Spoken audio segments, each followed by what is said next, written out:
Hi, so today we're going to be reading The Caves of Ajanta. This is going to be the introduction.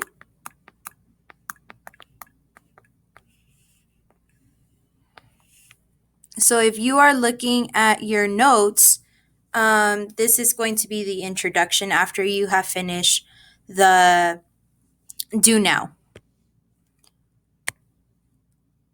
Hidden away in the hills of northwest India, some 200 miles from the busy streets of Mumbai, emerge a magnificent jewel of art and religion, the Ajanta Caves. So we could see the image right here. These are all of the caves of Ajanta.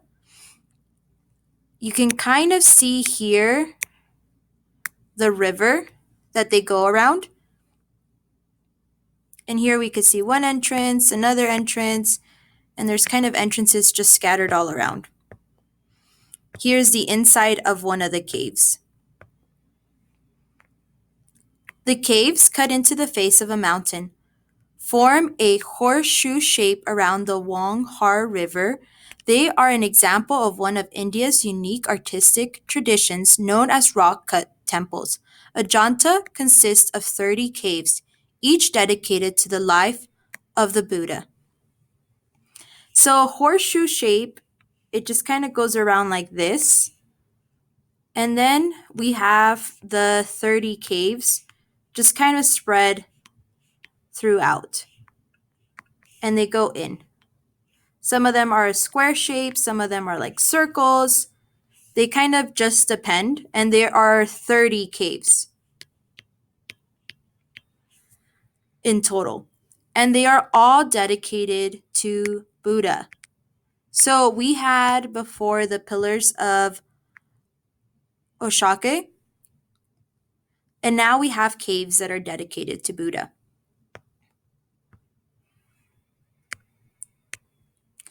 Each cave is filled with sculpture, wall murals, and ceiling paintings.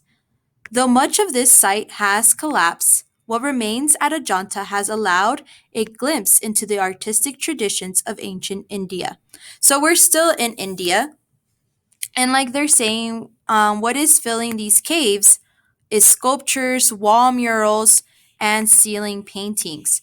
So wall murals are just pretty much paintings that are on the wall that tell a story. Most of the time, they're trying to tell a story or they have a topic. Now we have monasteries and sanctuaries. So we are moving on to that second section.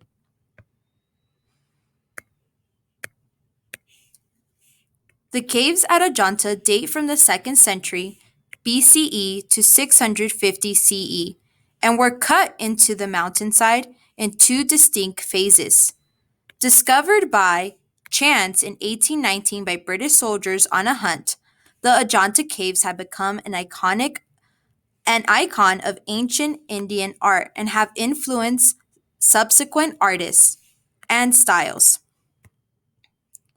The caves at the site are not numbered chronologically. Instead, they're numbering based on location, beginning with Cave 1 on the north side of the horseshoe.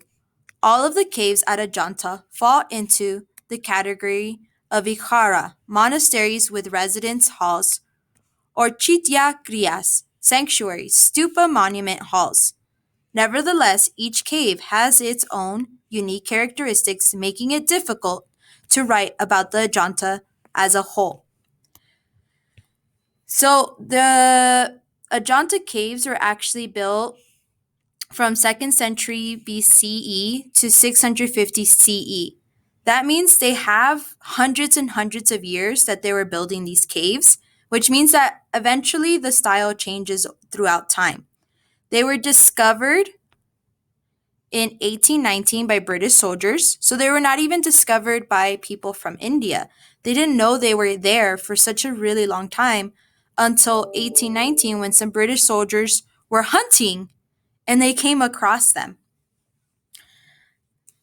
So the caves are not numbered chronologically, which means by time. They are numbered by their position. So this cave here might be older than the cave here, but they're just numbered as if you were going to go around. And so on, because there's 30 caves. So this cave is not older than this one. They're just numbered by the shape. Here, this is one of the caves. This is cave 1.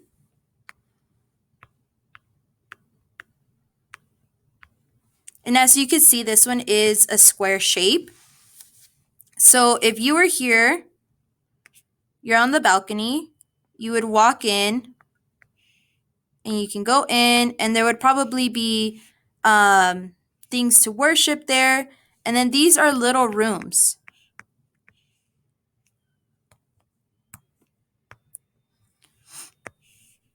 The Ajanta caves are engulfed in darkness. In fact, this lack of light is crucial to the experience at Ajanta, demanding the viewer's time while intensifying a sense of mysterious. There may have been dim artificial lighting created by oil lamps in the past. However, even today, the majority of the caves remain almost completely dark and without the help of artificial lighting.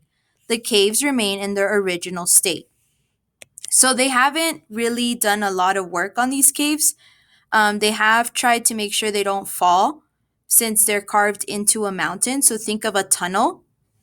You don't want that tunnel to collapse because then you lose everything that's inside. You can't get to it. But they're engulfed in darkness, which means it's dark inside the caves. So you can imagine there are no windows. The only light is coming from here. So sometimes they would have lamps, but most of the time they kept that nice, mysterious darkness in there.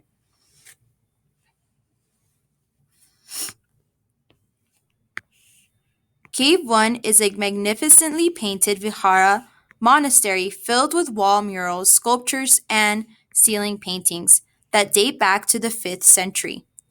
Originally, Cave 1 also had a porch which led to the main hall. However, it has since collapsed. Like I told you, these are built into a mountain, as you can see here. So some of them have fallen and you can't get into them, or parts of it have fallen and been destroyed.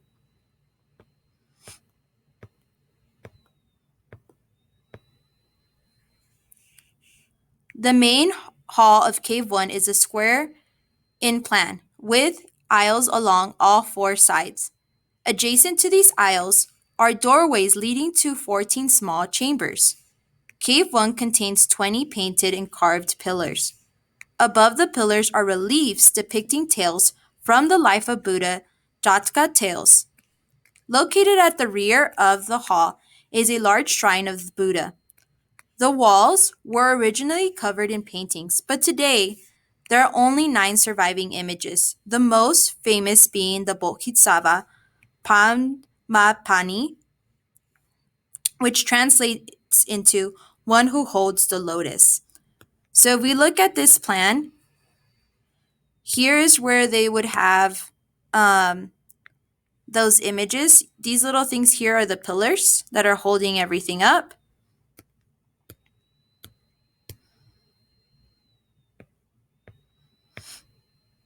And remember, a relief is just a sculpture that's into a wall. So you would have images and they're portraying a story. So it's still sculpture. It's not painting. They carved into it. But it kind of looks like it's coming out of the wall. So here's actually one of the pillars. And you can see here, that is the relief. Let me see how to spell it, just to make sure I'm spelling it correctly. And then right here, you could see, and here is the painting or the mural. which is a very big painting on a wall. And then right here is that sculpture of the Buddha.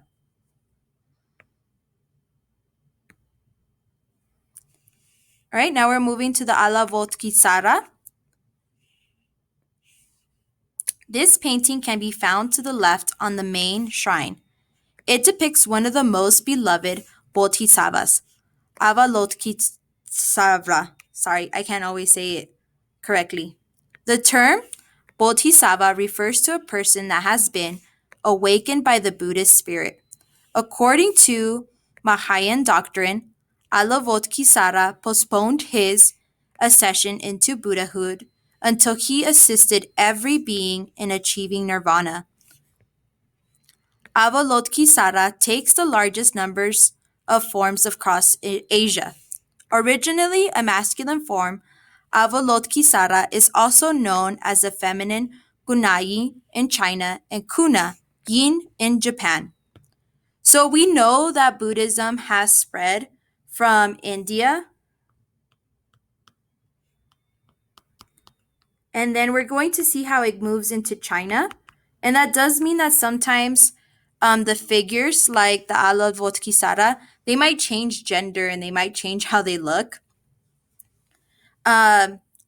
This character, like they said, they are a bodhisattva, which means they're a person who can reach nirvana. They can get to nirvana and end that cycle of rebirth. Remember, you're a baby, you become an adult. Oops, I kind of messed up. You become an adult,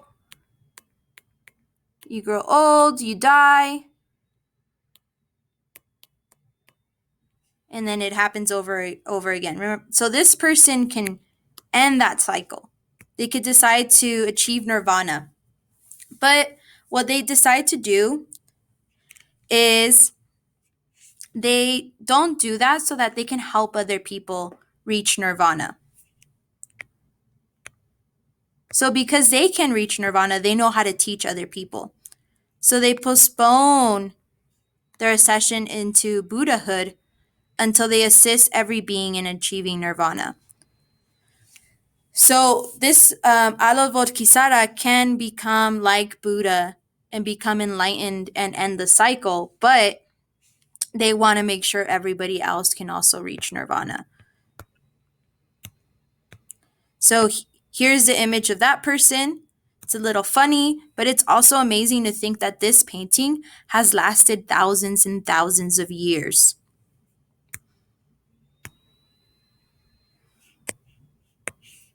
In the painting, his tan body, darkened only by the locks of curly hair, is delicate and elegant. He is adorned with pearls, amethysts, and other attributes of traditional Indian jewelry. On his head sits a magnificent crown, which at some point was most likely colored in extreme detail, but over time has faded. His eyes are lowered in a meditative state. His calm, spiritual face sets the tone and mood of the room. In his right hand, he holds a lotus blossom, which may represent his spiritual awakening. So we have this image here. We could see that he has his crown, he has jewels, he's holding a flower, which is the lotus flower, which if we remember from the Ashoka pillars, it represents kind of reaching nirvana, becoming awakened.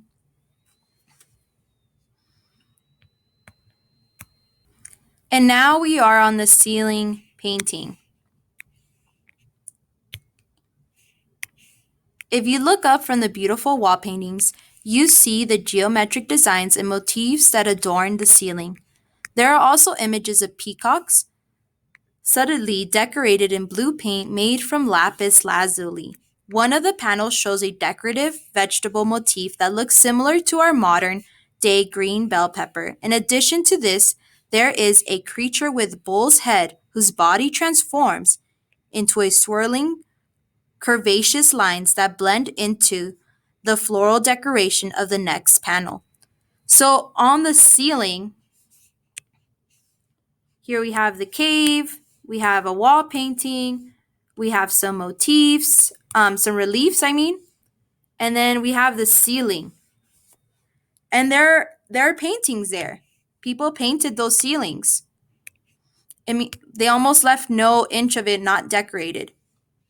There are geometric designs, motifs, which are kind of like patterns.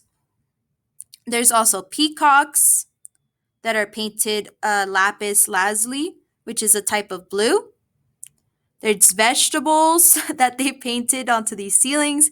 They kind of look like green bell peppers. There's like a bull's head that kind of turns into these shapes. So here's an example. Here we have an elephant, and you can see that there's like the flowers all around him. And this is that color blue that I was talking about. It's kind of a very deep blue. So they actually took one of the painting designs and they turned it into a postcard, a stamp, so that because it's just so beautiful.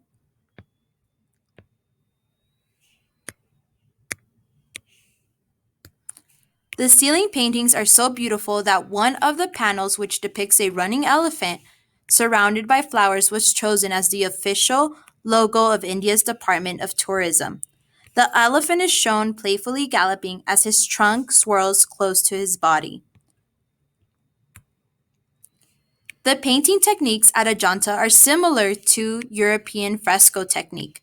The primary difference is that the layer of plaster was dry when it was painted.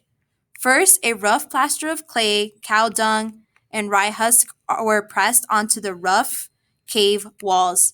This was then coated with lime paste in order to create a smooth working surface.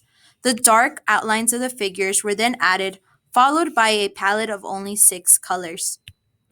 The pigments the artists used came from the natural resources: red and yellow, ochre, crushed green, malichi, blue, lapis lazuli, etc. So the way that they paint this, imagine you have a wall, right? This is our wall. It's from a cave, so it has holes, it's not flat.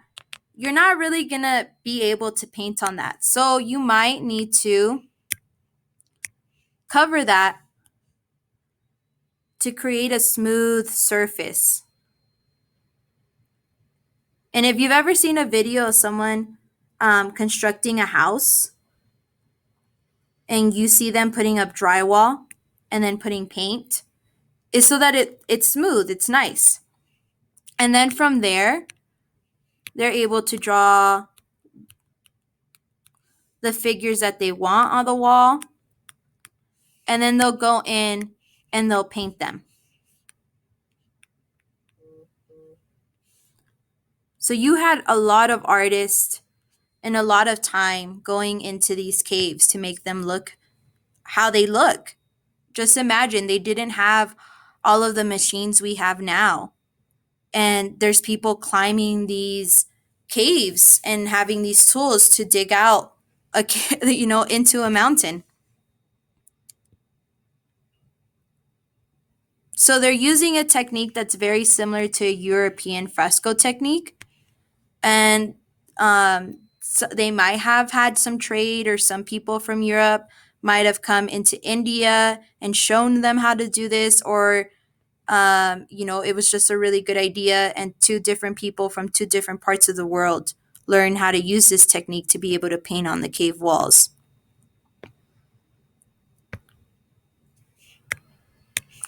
In 1983, UNESCO World Heritage Center selected the Ajanta Caves to be part of their preservation endeavors. Today, the caves at Ajanta remain one of the most visited architectural sites in India.